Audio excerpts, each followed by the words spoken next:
I think more ni niko. Hii unaweza isema kawaida. I think ni niko hapa to create her second okay. Feature film. And after producing several projects, she is now ready to create her second feature film. Her second feature film. Hivyo? Yeah. Babe. Yeah, by the way iko kivyake si ndio? Babe. Hadi mimi nilikuwa na imagine hivi kwa kile yangu najiambia babe iko kwa screen. Ama like nilikuwa na imagine nimesema babe alafu babe imewekwa isolated. Babe. 4 years have passed since then, and after producing several projects, she is now ready to create her second feature film. Babe, the title of her new project. So, Sam tuko hapa kufanya nini sasa? Waelezee nini tunataka kudunga. Mimi jana director ameniambia tunakuja kuulizwa maswali about the making of following Wangui. Why the project? Just to get to know more about it. From perspective tumekuja ku dissect the making of the documentary from perspective ya director, perspective ya the narrator, because Sam ni kama the actor in the documentary. It's Saturday, June 15th, 2024. The first day of filming for Babe production. How did I come to find out that unafanyanga voice acting? Wewe niambie, uli find out aje nafanyanga voice acting by the way? Okay. So some ako in a project I'm yet to release a short film. Na nilikuwa nimemuita afanye nini voice for that. Pia hiyo kuna voice acting. Hakuna dancehall hapo. Chill. Dancehall ni pia. Mimi ni machal mohero R&B's maraj. Wewe ndio unajua. After hiyo ku record that voice in the studio, Sam akasema I have a excerpt. Nimejiandikia fulani. I can the demo. Nilikuwa in the studio and I wanted to do a demo for an audition. For an ad ya KCB. Inaitwa Go Ahead. Go Ahead. I wish nilikuwa ningerecord hiyo nini, so niko zile Sam, this is not like your voice. So from hapo sasa when I was thinking of people who could narrate this nini, I was like Sam alikuwa on the top list hapo, and I was like man, lazima collaborate na yeye, na hivyo ndivyo nilijua. So kama ungefanya hiyo, so tungekuwa hapa. Don't just put yourself out there, put yourself in here. The new draft is forwarded to the Writers' Circle, a team of screenwriters who will dissect the script and give her notes. So why did you decide to do this documentary, this particular one? I just wanted to see the process of making a Kenyan film, a feature film especially. Na hiyo ndio nikaamua sitafanya normal BTS. Let me go for an actual documentary showing the intricacies of filmmaking bila kuficha anything. Which Alice, ame come through. Na si wengi wanaweza itikia, unaona? Si wengi wanaweza itikia. I think ndio a producer accept capture kila kitu, because hata in the documentary like what I mentioned stories of budget, challenges zenye zina nini, so your transparency, not every production iko as transparent. So one of the things zenye zinasaidia to make such documentaries, I think the transparency pia ya producers, directors, like the people who are handling the production. I can officially say we've started pre-production ya Babe. We had a meeting with the producer. We also had a meeting with a guy mwenye tunasema ni the marketing manager sasa. So I think it's a bold move on my end and Alice. Yeah, sure. Like to do a documentary. Set for blocking and We're good to go. For the second day of production, shooting continues inside the car, with a 7.5 pages scene being the largest chunk. Wakati ulinipigia simu about this documentary, nilikuwa job 9 to 5.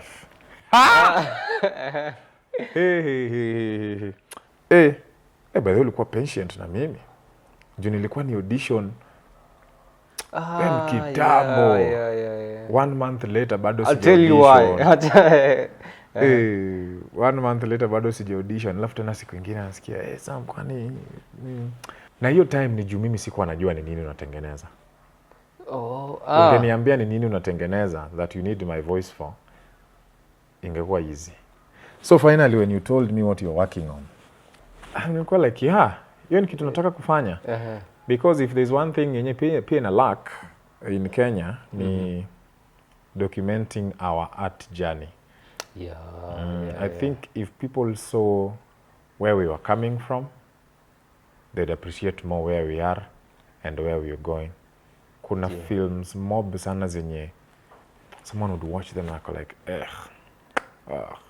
but if they would see the making of that film, they'd appreciate it more. But if you were to see what we did in 2002 and what we do in 2004, 2006, to go like, but Kenya is making progress. So I think if people were to see that, they appreciate. Hata kama film ni boring aje, ukiwatch nini the behind the scenes, you are like manzi, unawapatia tu hongera tu. Ni film imeniboba but actually sijawatch Babe bado. But nilisoma like script yake severally nini. I know it will be a great film. But I think the documentary makes it more interesting. You may watch the documentary and go like, just want to see. You know, I'm watching with the perspective. Like, yeah. Kumbe hii scene, before apart that 1 minute of screen time, they had to wait for 5 hours. Kwanza this scene where sijui mbuzi imepotea. Inakaa shot ya kijinga ama like something inye si as significant. But in the documentary you see for them to get this shot of this goat. In the story, Nje owns a goat, which the production has borrowed from the zoology department. While about to shoot one of the scenes featuring the goat gets loose and runs away. So the audience will never get to know unless we show them. Okay. Ulikuwa umedunga documentary nini before? Before? Have I done any No. Sijafanya any documentaries before. Now that leads me to your prep work for this. Ama you just showed up ama unajua kuna hiyo pia unaweza show up to. So it was your first now. How do you go about that? It was my first documentary, but it was not my first voice project. So preparation process yangu ni ina depend on the work. My voice, generally as an actor, it's one of my strengths. So I practice my voice every so often. Sometimes daily, sometimes every once in a while. I have like my morning routines. Si za kila siku. Msidanganywe ati sasa lazima ufanye kila siku. But once in a while when I remember, when I feel like I have not been doing things for a while, I sing, I do voice stretches, I don't take cold things sana. I generally just take care of my voice. I do several things zenye nikiweza fanya kwa camera zinaweza kama nimechizi. But I do a lot of it. I also try to keep fit because keeping fit helps you control your breath. And then you send the script. Maswali hapa hivi. I remember I was also telling you script part si tunaweza fanya hivi. I also asked for what type of a documentary do you want to make. Nakumbuka nitumia those Yeah, the clips. So that pia mimi ni get. Reference, While I'm voicing it, what story are we telling? Yeah. Nakumbuka nilikuchezea part of the nini. Yeah, siko nimewatch the actual film. Yeah. Or after the docu bado siko nini. So ni necessary yeah. But I think your imagination yako before hata you watch the actual nini, I think inasaidia. Juu kuna vitu zingine ulikuja unaniambia ai hii kitu until nione venye iko naweza isema ina different way. So nitaji kuona kuwe na perspective. Juu wakati niko studio na record but sioni nini na play over. So nipoa nikijua ni nini story gani hiyo na tell. Uko sawa? Twende. However, the cafe, which serves as the working place for these, is operational. The crew has been given just 3 days, Saturday, Sunday, and Monday, a public holiday, to complete all the cafe scenes. Nilipitia challenge ya kupata a voice actor. Juu kila time tuli audition wasi kadhaa. Nilikuwa natumiwa back and forth manini, voice notes na nini. And every time sikuwa naambia msee nini what I want. Kwanza mimi namwambia I make it nini tell a story. Even nilikuwa na show. And I think that's for me that's the way na I audition. Any msee hata nini sitakwambia nini nadai na kuambia this is the thing you do it. Unataka ku feel who they are kwanza before nikwambie anything. So most walikuwa wanatuma na hiyo nini ya reporting. Kureport wana report ni kama news.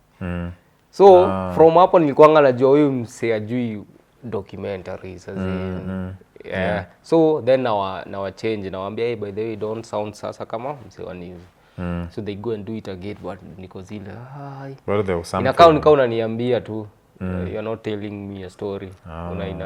So the moment nilikutumia wewe with your first take niongeze mshahara with your first take I was like I knew it someone genini.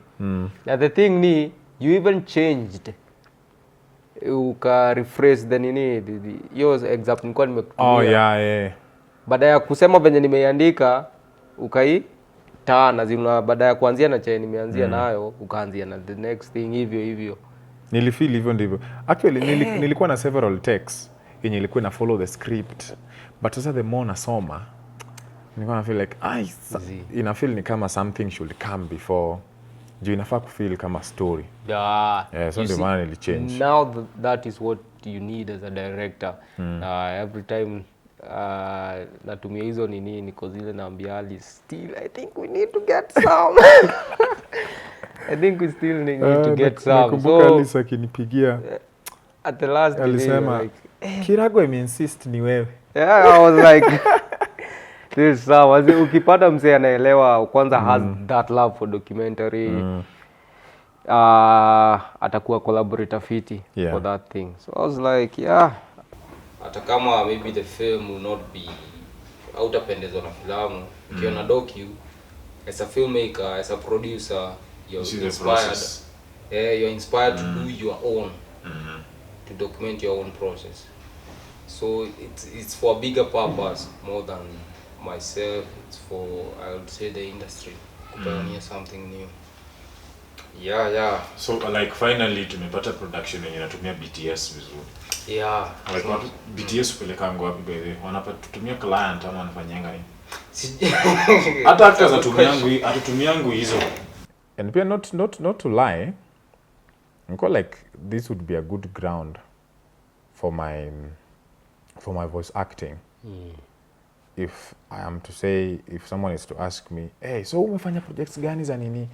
Sema I voiced Following Wangui, which was the first documentary feature on the making of a Kenyan film. Inanibamba. And then we did something. So kuna production nyingine tulifanyanga na wewe na ulikuwa unafanya BTS huko. Mimi nikiact huko ulikuwa unaniboss sana na maswali. By the way, that's the thing. You unapata but hata si from a malicious point of view. Unapata actor ako set. tuseme wako na break in between scenes. Anaweza kuwa 2 years amekaa on the side, wewe nadhani hakuna kitu anafanya. But kumbe anapitia lines ama character imemjaa kwa kichwa. Nakupata. So mimi na feel I don't know. Au kuface hiyo challenge. Iko hata wataki interviews. Yeah. Kuna actor by the way. Nikiwa nene, I was like, hey, not today. Kila siku not today. I said, ametoka kumaliza tu scene. Mimi niko hapo. How did hapana. Labda ametoka scene overwhelmed by the way. So at the same time unawaelewa. But uko zile you have to make mimi niko kazi bro. There's a park and chill scene. Which Wangui is excited. Wangui is excited to shoot it. I think a working relationship was ni kitu yenye also someone feels the ownership of the project. Yeah. Trying to feel I'm not here working for Chan. I'm working with Chan on a project. I think it's very, very important. I mean, for me such things ni important sana. Otherwise when you're working with someone mwenye amekuja kufanya kazi na ende, they don't even give their kuna hiyo nikaa they don't give their best. They don't. Juu mtu anataka piga na ende home. Yes, hata mwenyewe anaona hapa si kitu inakaa ni baada ya kushinda tuki have that debate kidogo ya I don't think it should be like this. Let me save my energy. Nifanye chenye nataka. Because when you have ownership of the project, I think unaweza kuwa like tuseme watu wanasema huko nje. By the way, umeona ile documentary fulani ya kina Sam. Tuseme they are part of my audience wenye hawakujui. They want to associate this project with Sam. There are things that I would want to be proud of. Niko sure hata I was commenting on things that have nothing to do with my voice acting on the project. Niko like easy clips mimi naona wanze hivi unini hivi. Because at the end of the day, yes nimefanya the voice acting, but the product pia itself, I'm still a part of it. But so kumbuka nikikuonyesha trailer, you're like I think hii part iko hivi na hivi na hivi na hivi. So for me, honestly speaking, I have to bring myself back to the ground. And then what like, we will be showing them. Ishe. Ndio hii nyingine ya. Let's go. In my mind. Kusikue na nini? Na hiyo fade nitwa? Na fade. Kuzi cross dissolve nitwa something. Hivyo ndivyo ungeisema. Nitoe utafute transition nyingine. Na imagine if I was working with someone else. Angekuwa kinifuata sana. Whatever, yes, as a director, yes, do what your director is saying, nini. But you want a collaborator, get. Si mtu tutamwambia hapana, I was thinking iko hivi. Like, okay, sawa. Unaona, but for you it was like vile unataka mkubwa. Na nakumbuka first meeting kwa ofisi pia tukipitia hiyo script, you're like Chan, don't you think or the script ya the narration narration you're like I think he should mention Wangui sana wacha tuseme she instead of Wangui una get I was like such things you wakati hata nakumbuka hata on the day of the recording, yes, as much as it works for the film, but sasa haina honesty ya nini. Actually, I think the word is integrity. I think mtu akitake ownership of a project, kila mtu atakuwa na integrity yake to the show. Everyone will feel huyu script writer. Script writer like they were honest. Walikuwa honest. Hawakuwa wanafanya this thing because nani wanted, And I think that's one of the things zenye zina ail our industry. The story of clients. Client anataka hivi, because you go with the client anataka hivi man. And yet the artist, because I'm very sure there are like very great directors and producers out here whom I really respect. And then one of their shows come out and I go like, but if there's one thing I'm always sure about is that hata wao pia wana feel live about your project. Kuna your part. But I think it's because wanna say yes to someone else to compromise on nini. If I don't know, sijakuwa producer bado of a film, but especially one yenye inahitaji funding from someone. But I think sometimes it's good for the artists to push for the art and not let the money part interfere with the art. It could do, at the end of the day, it's business for nini, but the art. The art to kuwe na hiyo integrity fulani. Talking about from your end, basi challenges from your end zilikuwa ngakaa gani? Challenges? The biggest challenge in day one, nilikuja studio na homa. Nakumbuka. Nilikuja studio na homa na kama so I was like, some has monkeypox. Maze. Keep safe guys, wear masks, social distance. Na bad. By kesho nitakuwa nayo. This guy. His studio tumebook for leo. Some huyu amekuja na homa. Nilikuwa my biggest challenge on day one. Na nilikuwa na feel nikana wa let down vibaya sana, but nilikuwa najituma juu nikiwa na homa. Niko na baritone fulani, iko na bass weird. Alafu I kept, ilikuwa na interfere na breath yangu. Saa zingine nataka kuongea in a specific way, nasikia tu na hata siniza ikuji. So ilikuwa my biggest challenge on day one of recording. The other one was work. Ilikuwa job. Day one, aki maboss msicheki. But the one of recording ilikuwa conference. Nakumbuka. Nikahepa conference kuja recording nikijifanya. I gave a bad excuse bana. Sana kinafuata tu passion. Another challenge ilikuwa, but this is on me. Siku watch the entire thing ulinitumia. Siku watch the actual. Nini gani hiyo nilikutumia? Au kunitumia kumbe nini?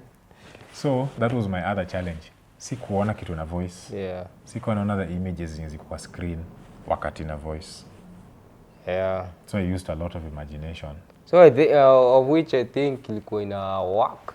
I think it was a blessing pia. Because without seeing it, you have a lot of option, a lot of imagination. It could be this, it could be this, it could be this. So you're giving me a variety of ways. But ukiona, you're like limited to what you're seeing. Whatever you're seeing. Makes sense. So iliokolea in that way. And then the final one, nimeisahau. Na about the so pia hiyo diction na nini, it was the nini, that one, kuna words zinafuatana, you like siwezi sema hivi. Sugar uni affect. Alafu hiyo time I had not done any art in a while. Achana hata na voice acting, sikuwa nimefanya like art in a while. Nilikuwa nimefanya a bit of storytelling at the place yenye nilikuwa na work. But nilikuwa nimerust.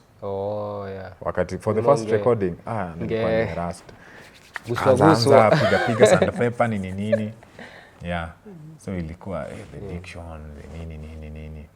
So ukiwa kwa ndani ya booth, I realized ilikuwa kama ukinini kidogo sikufungua. Hiyo ilikuwa kuchangamsha mwili. Because most voice actors tend to whisper. So wakati mwili kwa actually hiyo ndio kitu nilikuwa nafanya. Hivyo and then nini, so kuna venye ukichangamsha mwili unaongea. But unajua ukiwa kwa ile booth ni intimate, unafeel kind space kidogo, unafaa tu kuongea, unasema following Wangui. Nini. But kama umechangamka utaongea tu. Voice itoke. And about the space itself, maybe how else can we do the recording? Okay. The recording, even the process, if we are to do another one from your end, vitu zinaweza improve aje? Tunaweza improve vitu aje?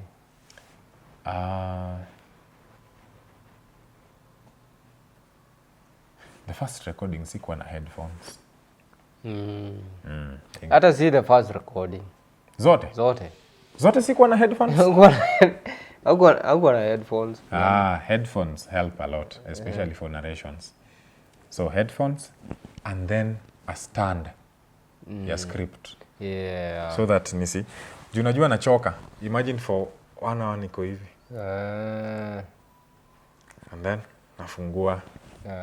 Yeah, so a stand zile kama zenye watakuwa wanatumianga kufanya na nasoma hapo a stand for the script, especially for a long recording session. Wangui and Wandaka are testing them. Oh, inafeel hivyo. Wangui and Wandaka are testing the ambitious goal.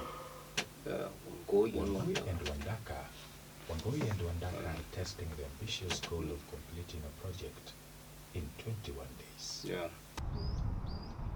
Wangui and Wandaka are testing the ambitious goal of completing a project in 21 days. In this case, a first cut of the film is expected in 20 days.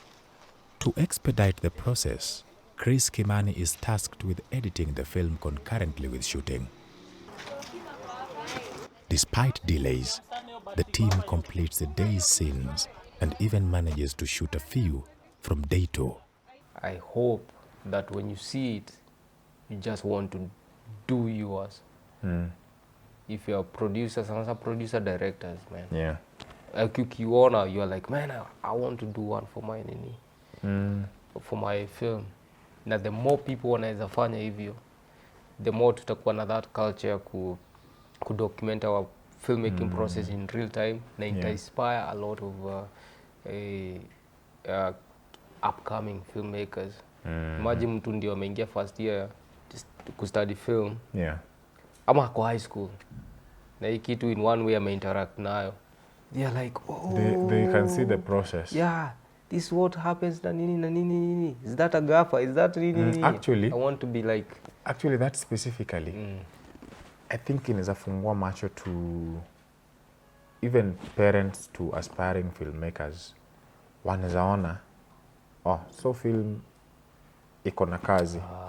When they watch, they don't just see mtu ana record na the actors. Yeah. Wanaweza ona, so kuna mtu wa lights, kuna like it's they can see it's a whole crew of people when you wanna make sure these actors are seen. Yeah. So yeah. That's my wish, manze. That's my wish. Yeah. I think with time, it's something to achieve. Yeah. It's something we'll achieve as an industry. Awesome. I think Mada, anything you'd like to say?